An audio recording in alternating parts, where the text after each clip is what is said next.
Victoire des Gunners d'Arsenal 2 buts à 1 sur la pelouse du Real Madrid. Score cumulé 5 buts à 1. Arsenal se qualifie pour les demi-finales, chose qu'ils n'avaient pas vue depuis 16 ans. Les Gunners retrouvent les demi-finales de la Ligue des Champions 16 ans après. Très belle performance d'Arsenal et d'Arteta sur l'ensemble des deux rencontres, puisque le Real Madrid n'a tout simplement pas existé. À aucun moment, on a vu ou senti le Real qui pouvait revenir. Aujourd'hui, le Real Madrid a montré un visage très inquiétant, parce qu'aujourd'hui, tu devais montrer que tu étais capable, au moins, même si tu ne pouvais pas revenir, faire la remontada, tu devais montrer du caractère, tu devais montrer que tu avais envie quand même de gagner ce match-là, même si tu étais éliminé. Et aujourd'hui, quand on voit ce que le Real a proposé sur le terrain, c'était laborieux. C'était laborieux. Aucune organisation. Quel était le plan d'Ancelotti? Quel était le plan du Real Madrid? Jusqu'à aujourd'hui, jusqu'à maintenant, je ne sais pas. C'était quelque chose qu'on ne pouvait pas lire, en tout cas sur le terrain, pendant ce match-là.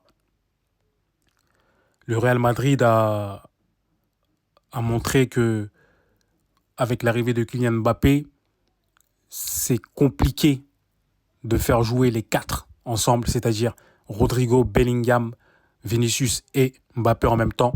Je vous en parlais la semaine dernière. Il y a un gros problème d'équilibre. Je ne vous apprends rien du tout. Ancelotti doit prendre ses responsabilités. Il aurait dû aujourd'hui prendre ses responsabilités. Il ne l'a pas fait. Il a réitéré la même chose. Les quatre ont joué et on sait ce que ça donne. Voilà. Et moi, je rajouterais que Mbappé aurait dû venir sous Benzema. Quand Benzema était là, c'était le bon moment. Mais là, c'est très, très compliqué.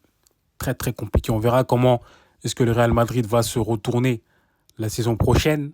Est-ce que ce sera avec Ancelotti ou pas? Des départs, sûrement il va y en avoir. Mais aujourd'hui, en tout cas, le Real n'avait pas, on va dire, les épaules pour se qualifier face à un très bon Arsenal.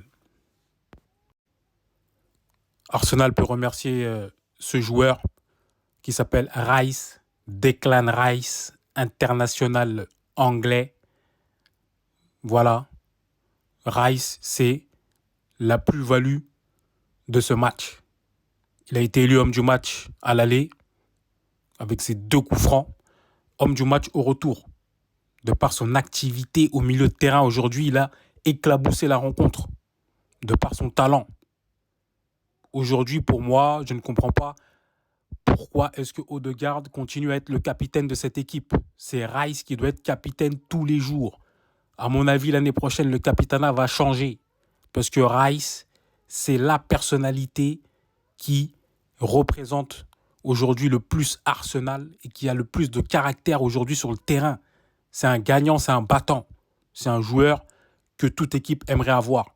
Aujourd'hui, le Real Madrid aurait voulu avoir un Declan Rice dans son équipe. Et ça, je vous le dis. Donc voilà, on connaît les 4 équipes qualifiées.